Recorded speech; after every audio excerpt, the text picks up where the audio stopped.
welcome to Newswire. I'm Aiza Umar. Now, the Organization for the Prohibition of Chemical Weapons represents 193 states around the world. Its main goal is working for a world free of chemical weapons.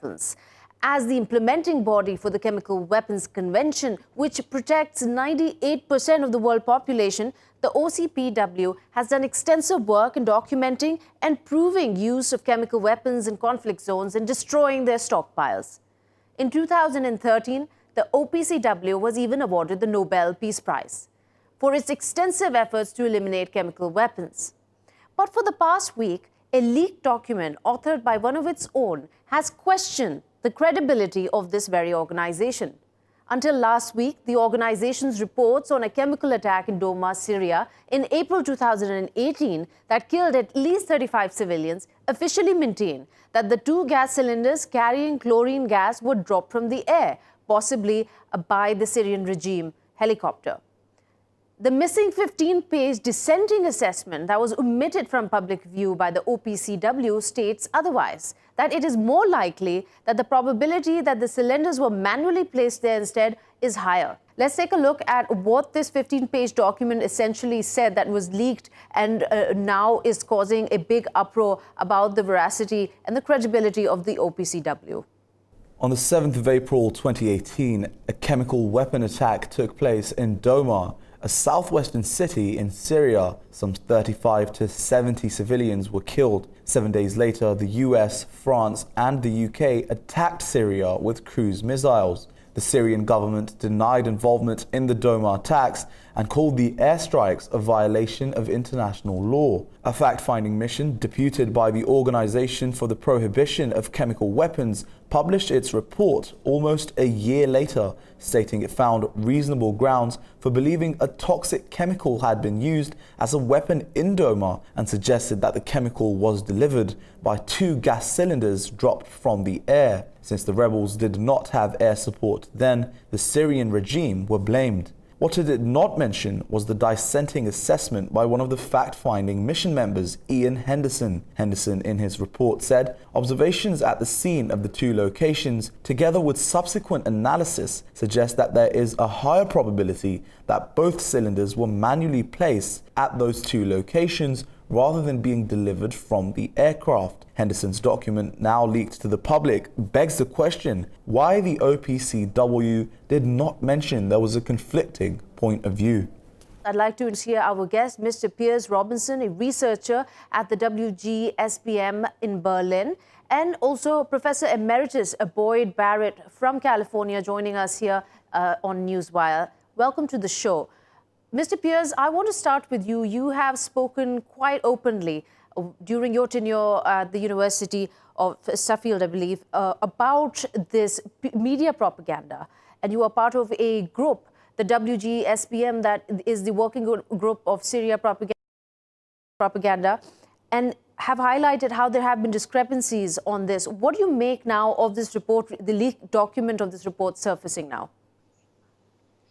Well, we've been exploring, or a number of us have been exploring, the question of Syria and the role of propaganda and information operations. And we have been paying very close attention to the question of the alleged chemical weapons attacks. The document which we published, which was leaked to us, was a document which we were initially surprised to see, but we had been aware over the year, especially with the interim OPCW report, that there were some very obvious, very serious problems with the way the OPCW had been conducting its research. And we had already published briefing notes making this point, also about earlier OPCW investigations into alleged chemical weapons attacks. And it was becoming very apparent to us that the weaknesses in some of the reports the OPCW was putting out might well lead to a situation where there was unease within the OPCW, where the scientists and engineers who are trying to do a good job might be very concerned that their reputations might be coming into question. And so I think this leaked document emerges out of unease within the OPCW.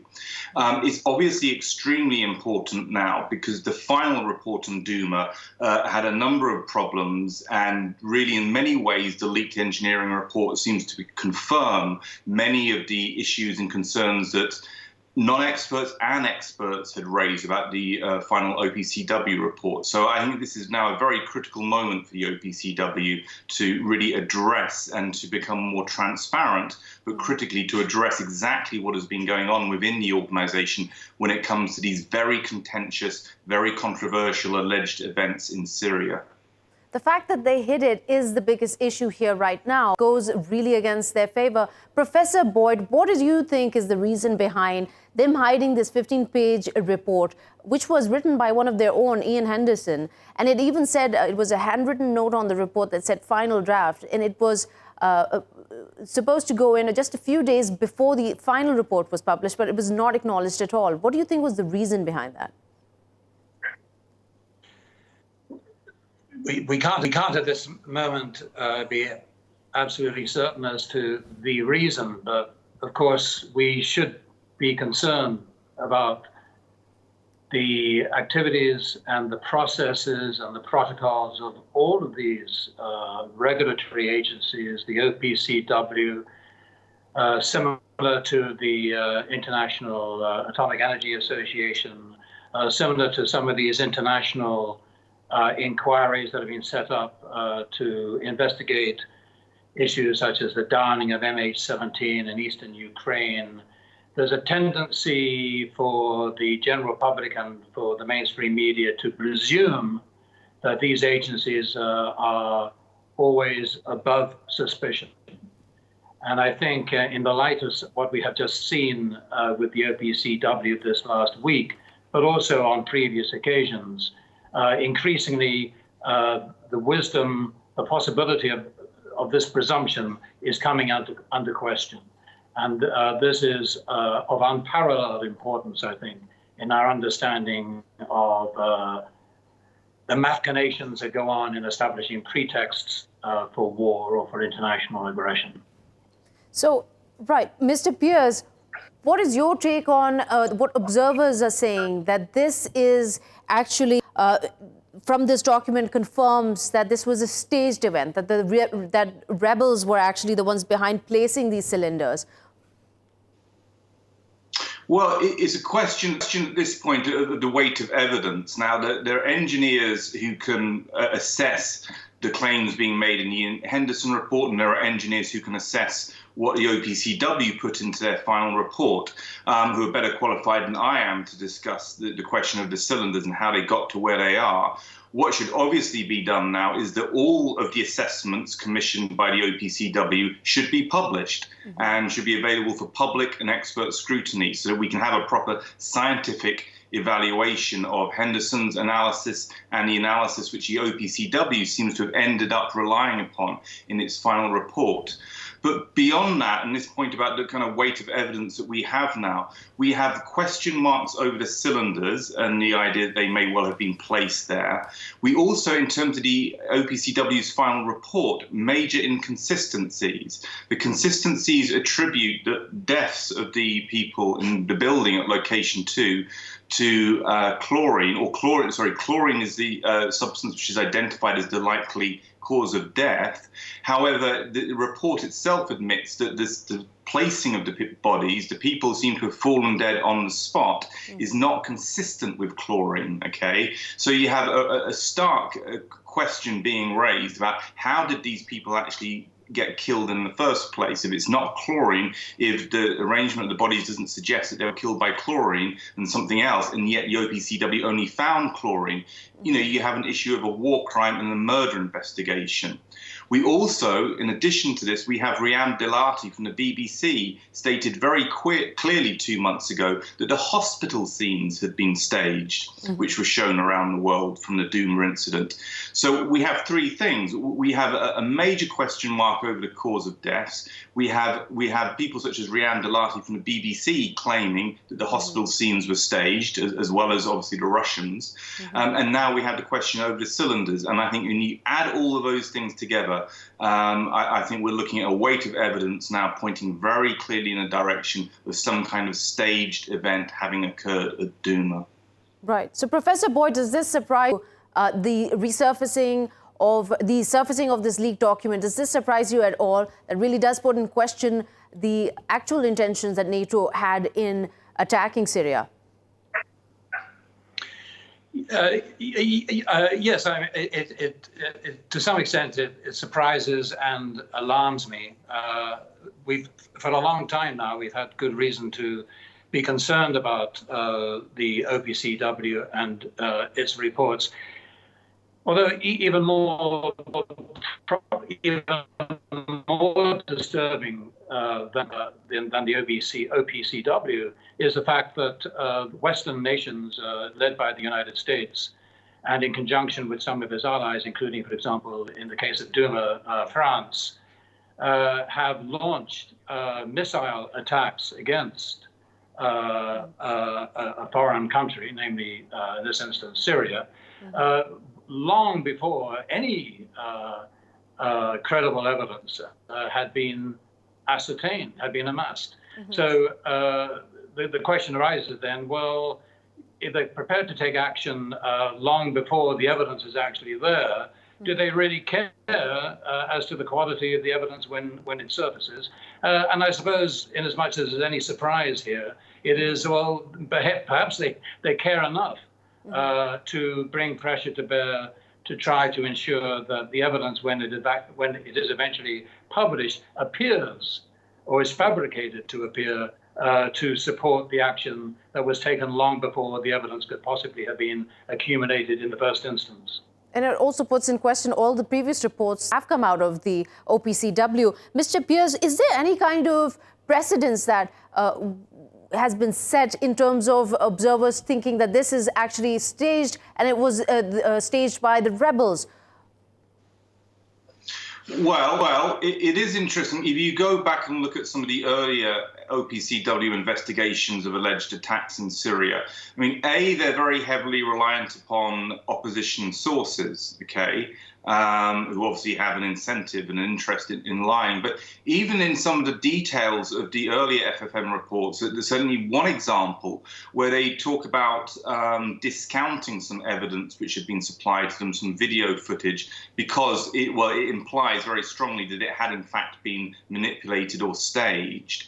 So even in the details of earlier OPCW reports, you can see these indications of possible staging.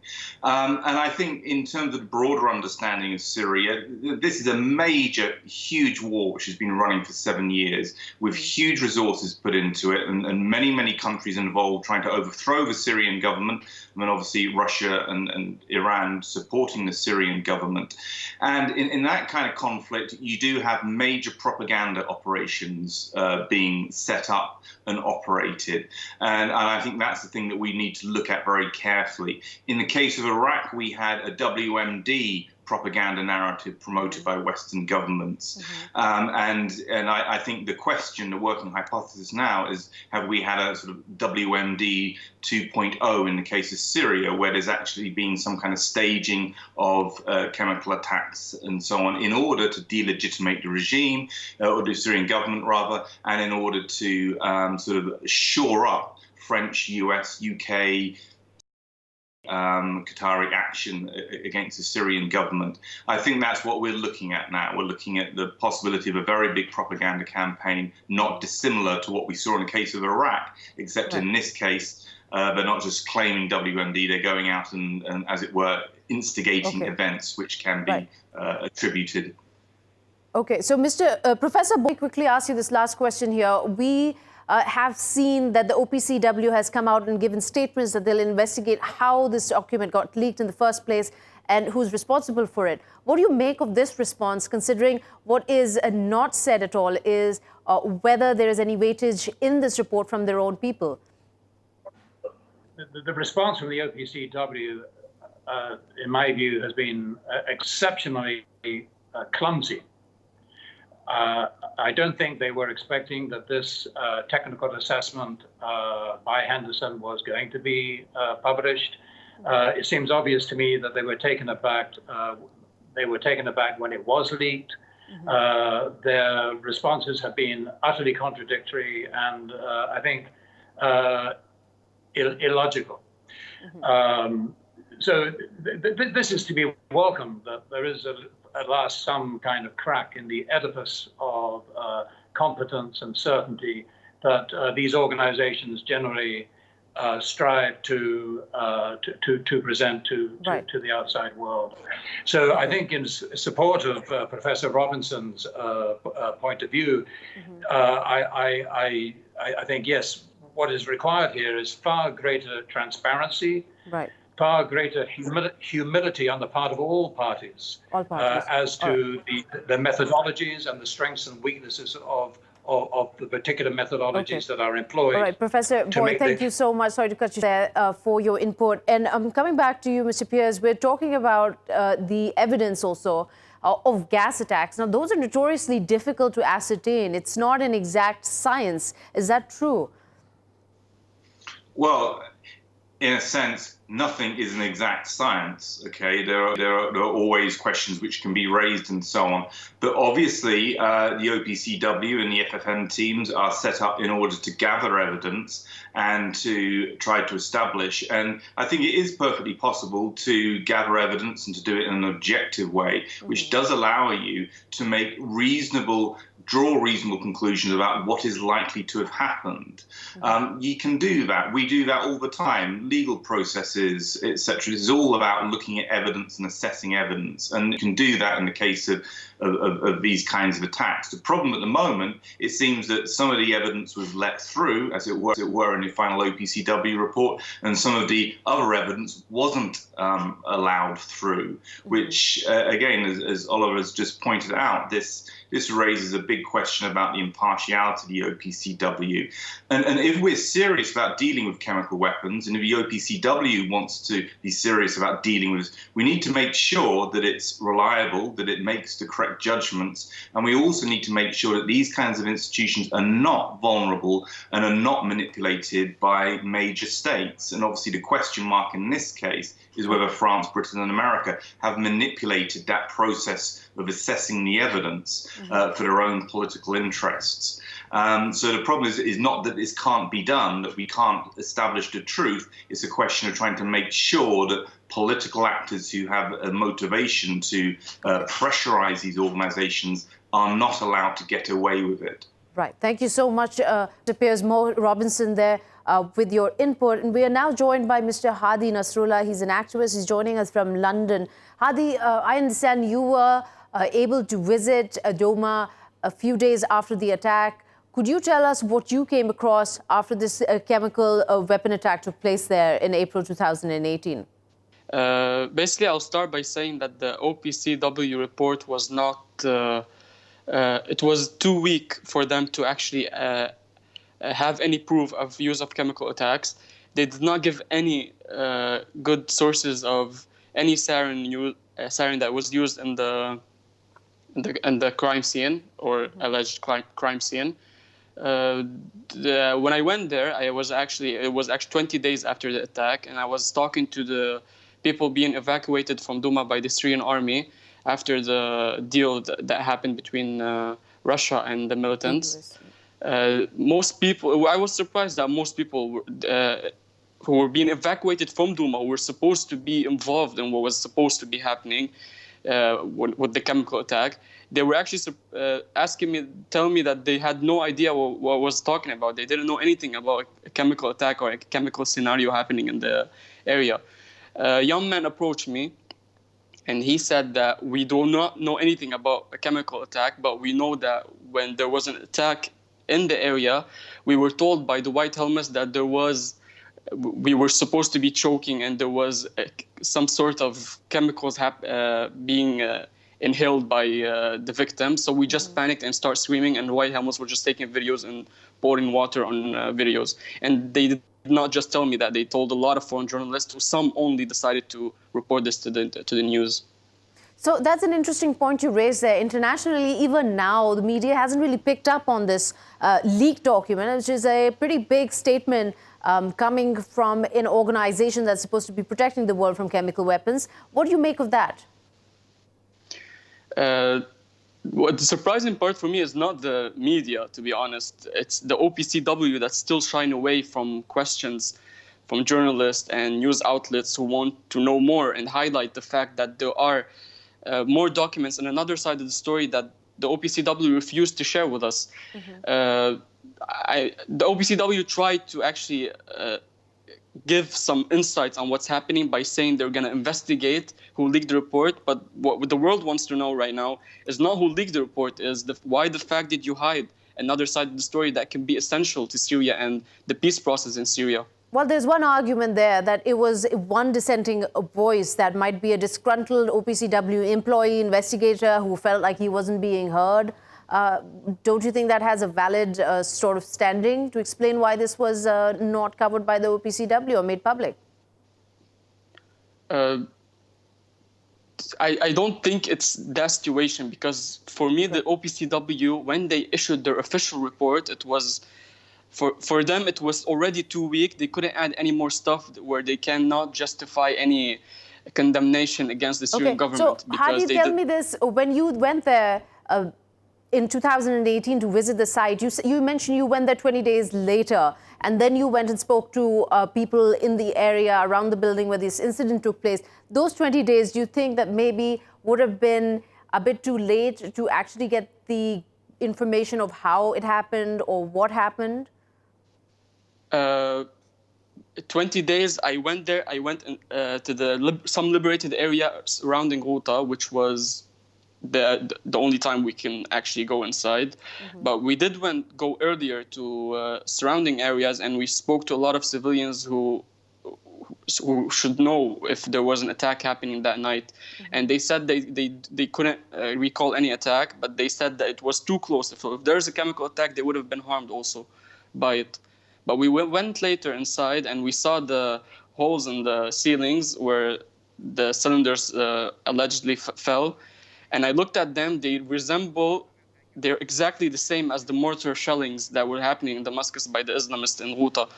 And I found it very weird because they couldn't manage to fit inside it. Right. Okay. Thank you so much, Hadi, for your input there of what you saw when you went to Douma in 2018. We're also joined by Maram Al-Susli, an activist joining us from Perth. Welcome to Newswire again, Maram. We're talking about how the media has not really picked up on this massive story. OPCW essentially has been shying away from questions from reporters and journalists. And besides that, the media centers around the world don't seem to be very keen on talking about whether there is a big question mark on who was behind the chemical weapon attack in Syria in 2018.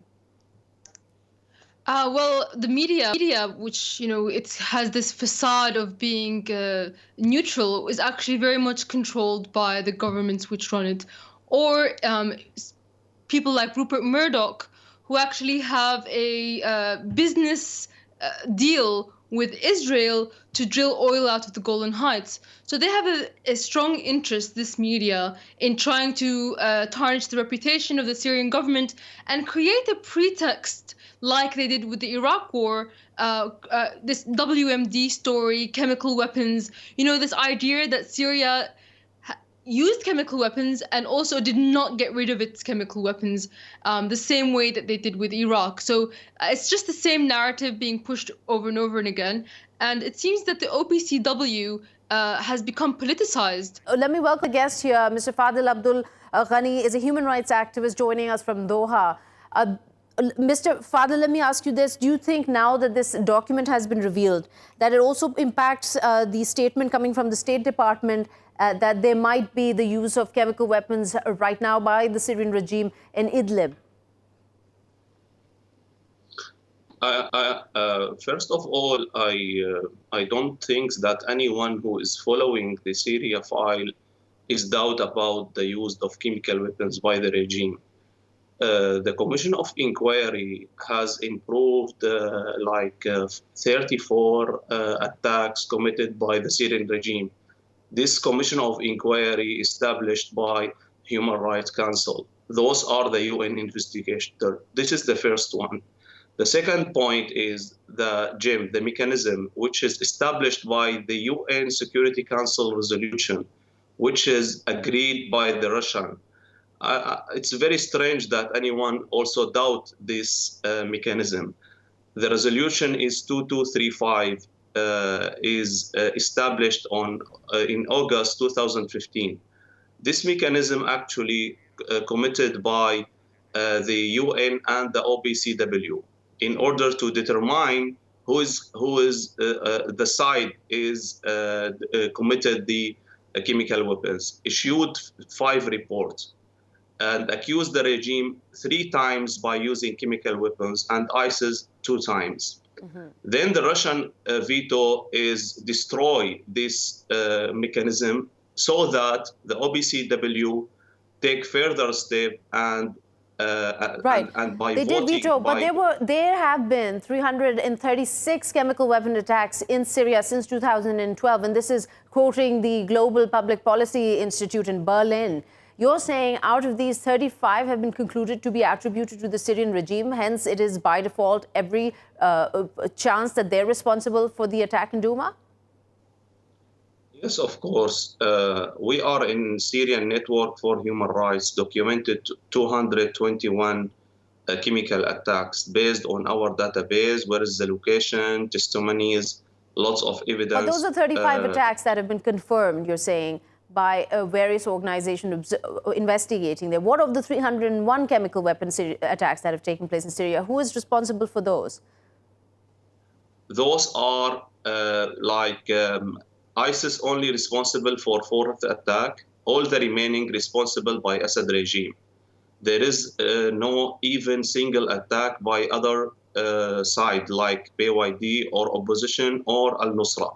So if that was the case, wouldn't there be even more? 336 is a huge number. Wouldn't there be even more irrefutable evidence out there? And OPCW right now wouldn't be under fire for having tried to conceal a legal document that essentially said that the probability of these cylinders being placed is much higher. It's not just about the placement of the cylinders. There's also in question that 35 people were killed, and it was not explained how they might have died connected to these placement of these allegedly chlorine cylinders. Yes, but the Commission of Inquiry almost accused the regime by committed Douma attack. Human Rights Watch as well, Amnesty International.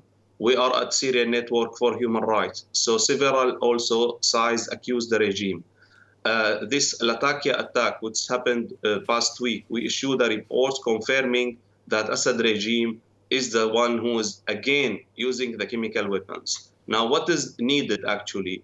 Need also further step toward punish this regime who keep repeatedly use the chemical weapons. Then by his propaganda arm, the Russian propaganda arm, the Iranian one, trying to actually make propaganda that, okay, see, this is, we are not the one, this is the other one, and also decline all the UN reports, all the research report by Human Rights Watch, by the expert actually, and try to use this propaganda. When if we go to the expert, if we go to the GEM and the Commission of Inquiry, Human Rights Watch, Amnesty International, those are very reliable source. We'll never find it still puts in. Sorry, I'm going to cut you here, Mr. Fadel. Running out of time. We just got the last 2 minutes left. Here, Maram, I just want your input on, as you heard our guests talking about various organizations, impartial organizations that are supposed to be investigating and their results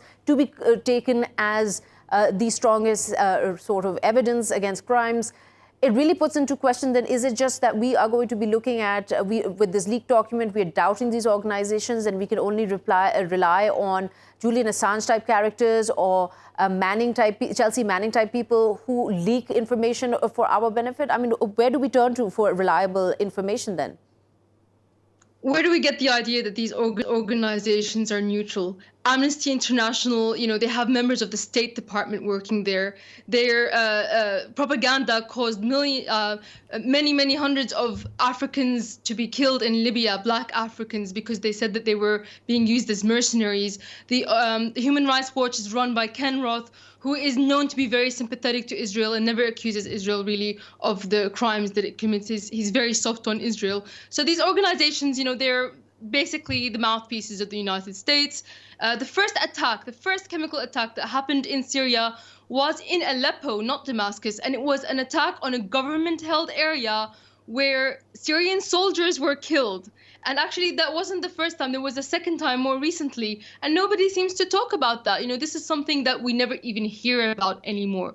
And it's just so convenient, isn't it, that somehow ISIS has chemical weapons, but Al-Qaeda doesn't. You know, who does it benefit? These stories that are coming out. Of course, there is a doubt. You know, the gentleman is trying to say there is no doubt. There's absolutely a doubt. And it's a lie to say the OPCW accused any party, because it's outside of the OPCW's mandate to accuse any party. So the thing is here, who benefits? You know, they told us that Syria has this extensive sarin program with very technological missiles that are biphasic, which means that the two chemicals are mixed after the missile is released. And then suddenly we have this gas cylinder on a bed, and this is somehow supposed to be the same kind of thing.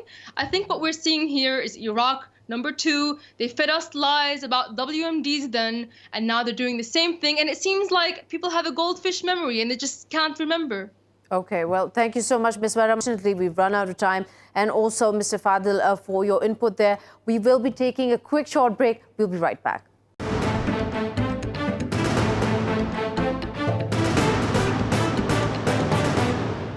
Welcome back. You're watching Newswire.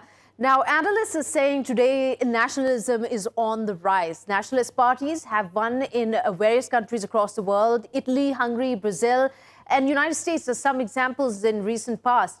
Now, President Trump won largely through nationalist politics and rhetoric. We all know that. Nearly 1/3 of the seats in the European Parliament, also we've seen that concluded, were nationalist parties.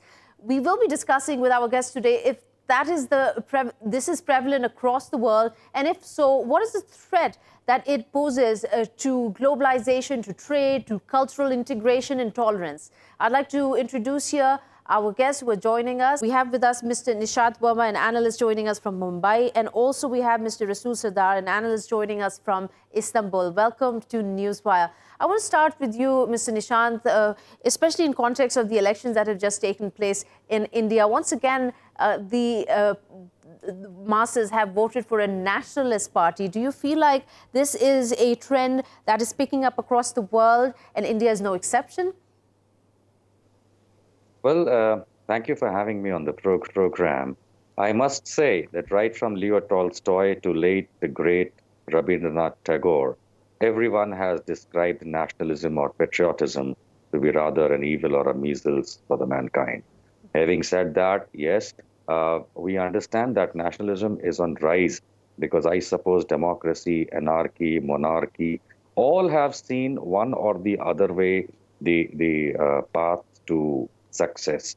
But now what was probably left behind is the differentiation of egotism versus nationalism. So egotism was something which was played through monarchs and anarchs. But now what is happening is that we find nationalism or patriotism taking over egotism. And that's probably the only way newer parties or newer rulers who have now come in and joined the bandwagon across the globe have been able to successfully inject so as to gain power. So yes, it is not good for the health of this world. However, this probably is the success mantra which has been followed and taken up by various rulers as currently serving. Right. Now, Mr. Rasool, also in Israel, similarly, the elections were won by nationalists and the religious right. Do you feel that democracy, in the name of democracy, in the name of globalizations, there is becoming this trend now where minorities are the ones who are going to suffer the most as a result?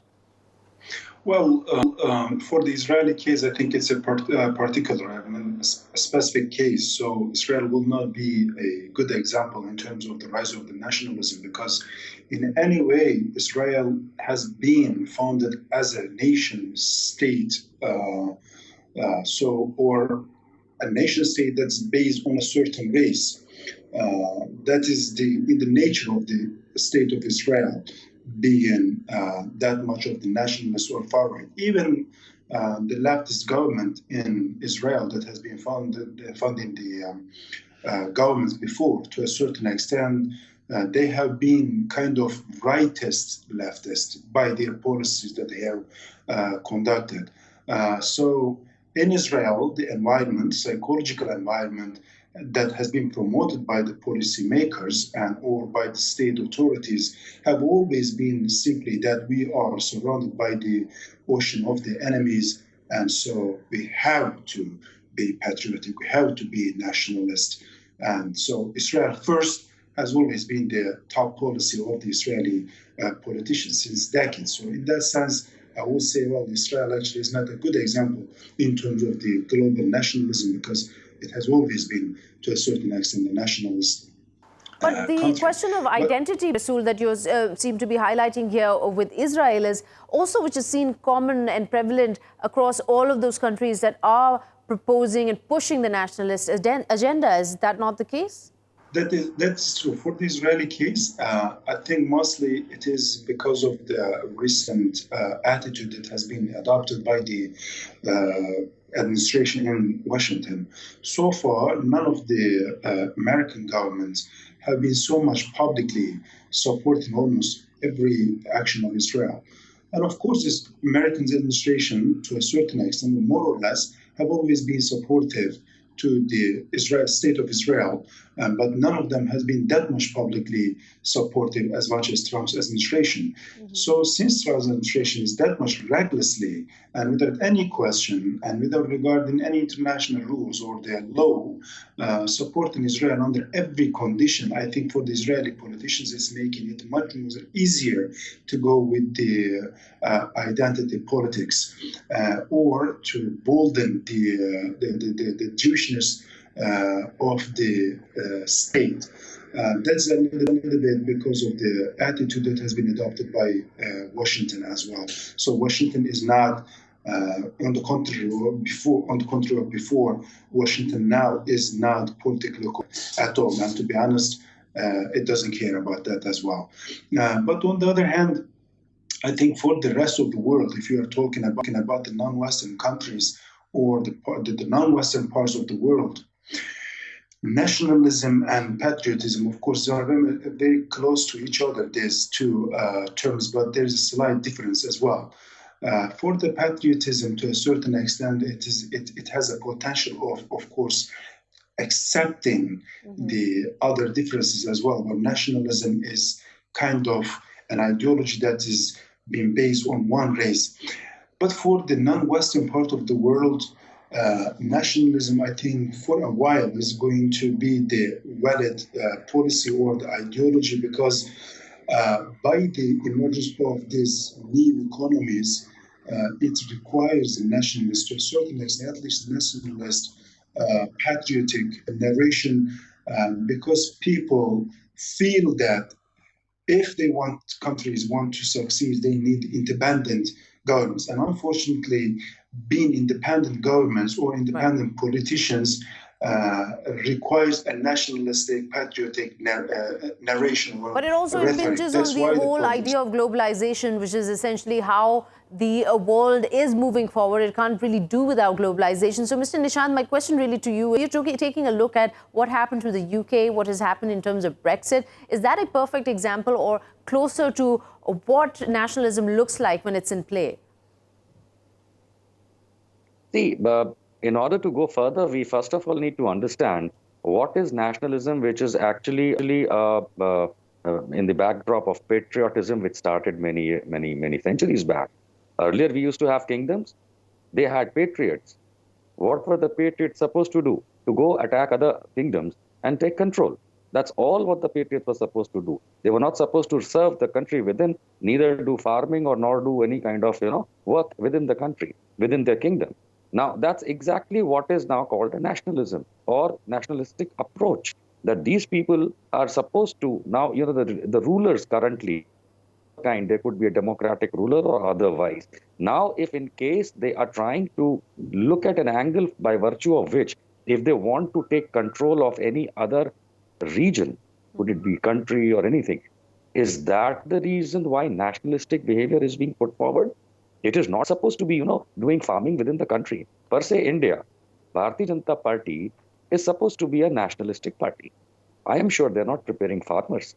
I'm sure that they're not injecting the nationalistic or the patriot idea within the countrymen here in India for doing farming. No, that is not true. They may not be in a readiness to do an attack on any other country. That is not probably the first and the foremost agenda. But isn't that what the mind comes to for the rulers first? Because that's the backdrop and the history of mankind when it comes to patriotism or nationalistic behavior. Bottom line, it has got nothing to do within the organization or a country. Right. Whatever it has an impact outside the region. It has an impact outside the region, but also within its, doesn't it? Especially if we look at history, we look at USSR, the former USSR. I mean, wasn't nationalism sort of one of the reasons why it kind of imploded and it fell apart? And then we see countries where nationalism is affecting minorities, religious minorities especially. Don't you think that it has its downsides also? Because while it gives a great boost to the parties that are promoting it, it's a quick win for them. Of course, it's playing on the emotions of the people that support your country. So everything is focusing on the interests of the country. Aiza, that is the reason I highlighted this little bit of history. Who was Leo Tolstoy?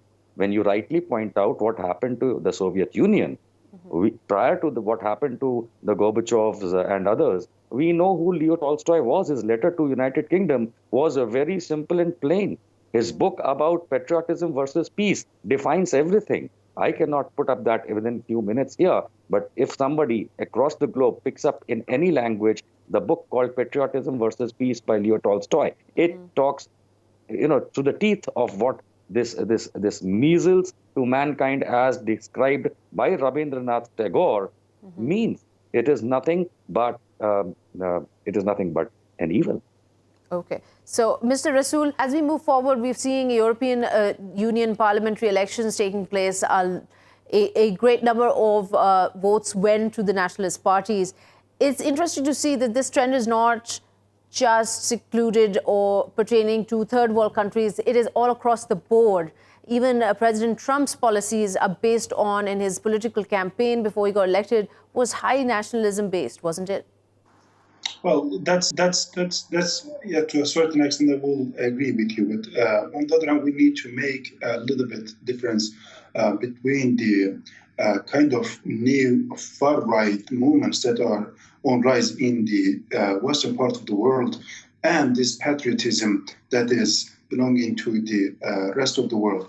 In the West, as Benedict Anderson, who is the writer of The Imagined Communities, which is an iconic book about the rise of the nationalism, simply the nationalism in the Western experience has been on rise by replacing the religion. Once the religion has lost its credibility and its argumentative superiority, so they needed to bring up a new identity for the states, an identity that's local and within a certain border. So the nationalism in the western part of the world has come up by replacing the religion itself, and naturally, quickly, it has been shifted into the racism and led loss of the clashes. Once you get the religion out, so there was no common ground for any German, between any German or a French or German or another nation. That's why, so this kind of the nationalism has been shifted into the racism and quickly led to